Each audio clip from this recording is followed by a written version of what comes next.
Hey my friend, today I'm gonna reveal the secret behind the chord progressions of the band Muse. The chord progressions that sound like this.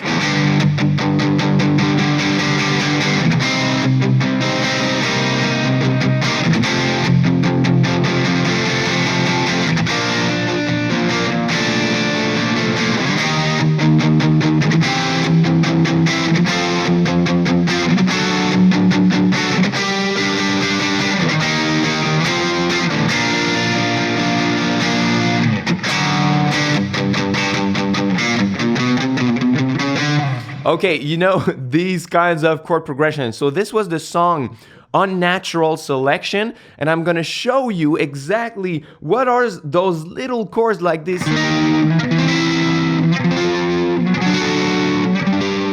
Because you hear them everywhere in their music, and they are called secondary dominant chords in first inversions.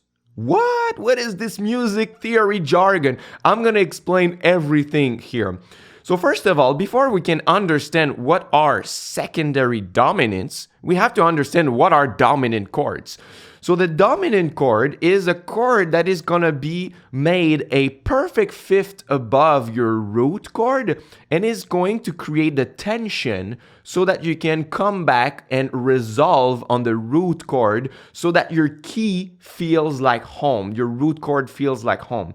So for example, in this song, we are in the key of G minor. So the G minor chord is my root chord. This is the resolution. If I play a chord that is placed a perfect fifth above, and it's really easy to locate, you just have to play your power chord on your root chord, and the note that is on your ring or your pinky, depending on how you play it, is a perfect fifth above. So this note here is the note I'm gonna build my dominant chord. So from this note, I can build either a major chord, so that's gonna be D, or a dominant 7 chord, D7, and I can then resolve on my root chord. You hear the resolution here? Da, da, tension, resolution.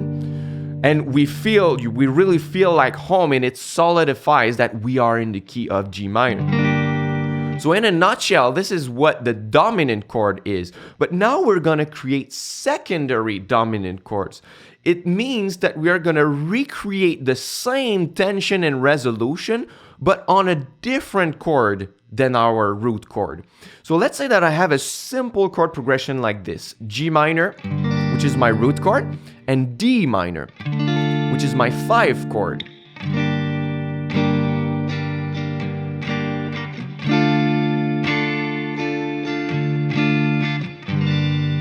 Now, if I want to incorporate a secondary dominant chord, I have to locate a chord that is not my root, and this chord is going to be my landing spot. So in my case, I have only one choice because G minor is my root. So the only choice is to use D minor. And now you have to ask yourself, what is its own dominant chord, regardless of if this chord is in the key or not. So the own dominant chord, I'm going to do the same thing. I'm going to play the little power chord from D. And that note here is a perfect fifth above. So that note is A. So I can build an A major chord. And that's going to be the dominant chord of my D minor chord. Tension, resolution. But now the problem is that this chord is not my root chord. So if I add tension and resolution, it feels like this chord is now my new key, but I have to come back eventually on my real key of G minor. So that's why I'm gonna use the dominant chord of G minor to make sure that we come back home on G. So I'm gonna play A, D minor, then I'm gonna play the dominant chord of G minor, which is D major, so that we can come back on G minor. It sounds like this.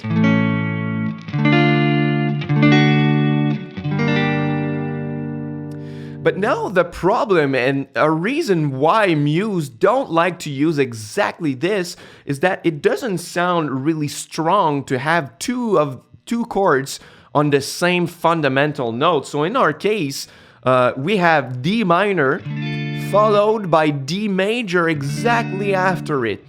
So that doesn't sound super strong. So that's why that secondary dominant chord, they're gonna play it in first inversion instead. So that the little tension note, instead of being on top of the chord, it's gonna be on the bass note of the chord. So instead of being on top like this, ta, ta,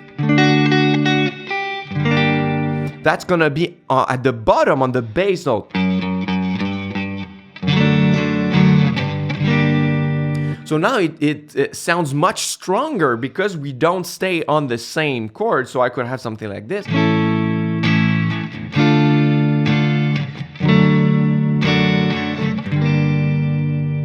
And it sounds much, much better. So it's exactly what's happening in that little, the second part of the chord progression on the chorus of Unnatural selection. We have...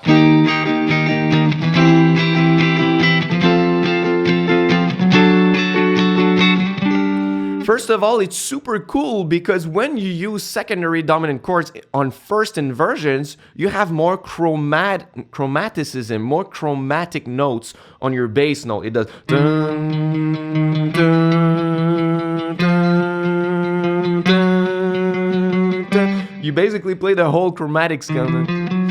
Not the whole, but a big chunk of it, right? So in that case, we have E flat.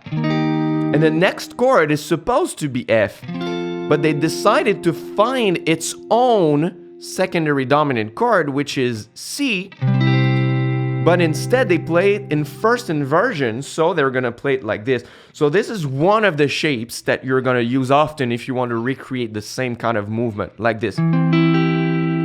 So the index and then the pinky, ring, and middle. And it sounds the same as the C chord, right? But instead, we start on the third of that chord. And then we resolve on F. And then the next chord should have been G minor. But it's the same principle. They locate its own dominant chord, which is D, but they play the D on first inversion. So we have something like this.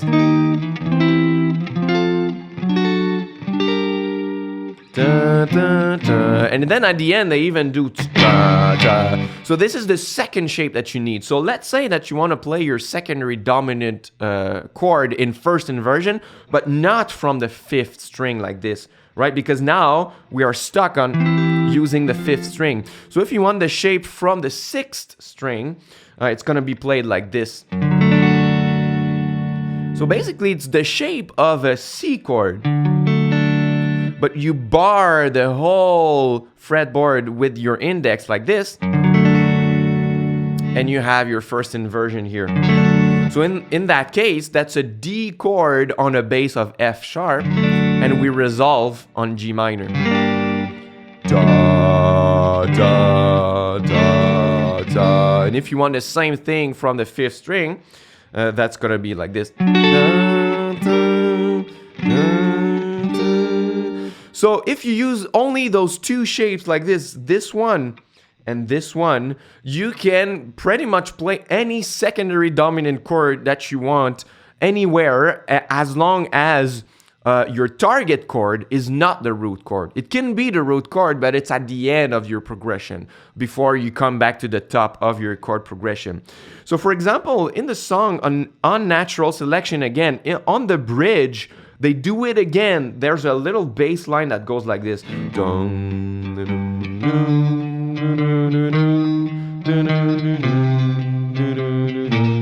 Tension.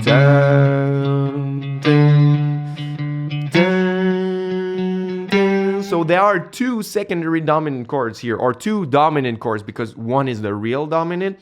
But those notes, those two notes, they're not in the key of G minor, right? They don't fit in there, but they are being used as secondary dominants. So the chord progression in that case is like this. G,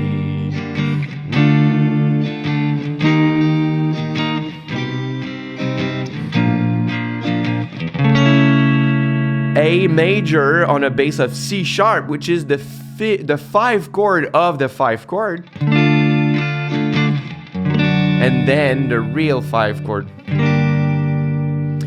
And what adds more chromatic movements too is that usually in a minor key, the 5th chord is supposed to be minor. So in the key of G minor, the 5 chord is supposed to be a D minor chord, but if I use a dominant chord, it's major. So it adds even more chromaticism. And Muse, they're gonna use the 5 chord always in major, just to add more tension, resolution, tension, resolution.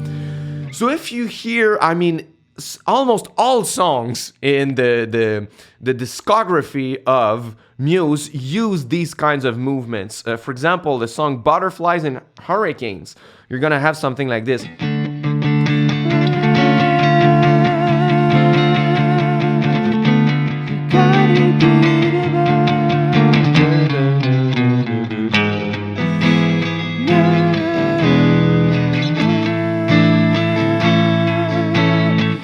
So the same happens here. So you've got that big E major chord on a bass of G sharp, that shape that I showed you. And then they even play the real E major on inverted before they come on the A chord. But it's an A major that's gonna lead to my key of D minor, because usually it's supposed to be A minor, but they're gonna use A major. And once again, you can really notice that they use a lot of chromaticism. D minor major 7, D major 7, D minor 6, D minor with a flat 6, and then lots of chromaticism. And we land on the tension note, which is the secondary dominant, and then real dominant, and back to it. So there are so many instances in the music of Muse, and I'm gonna stop there because I could have quoted the song Space Dementia, or pretty much all the songs on the album The Resistance, which is one of my favorites from them, and it has a lot of classical influence and elements. But the bottom line is that if you want to sound like Muse and use their secret sauce, you just need those 2 chords right here. This one, which is the shape on the 5th string, and this one, which is the shape on the 6th string. And then you can lead and land on the chord next to it. All right. Thanks for watching. I hope that you enjoyed this lesson. And if you are new on my channel, I have a gift for you. I have a free course on super helpful chords that are called spread triads. And in this free course, I teach about harmonization and how to use spread triads and how you can build your chord progressions in any key. So if this is something that interests you, you can click on the first link in the description box and enroll for free. As you can see, chords are my passion. I can talk about this for hours, day and night, and my mini course is super helpful if you want to learn more chords and be able to effortlessly create your own chord progressions in any key you want. So this is my gift to you. You can take it, first link in the description box. It is my pleasure. All right, until next time, au revoir, my friend.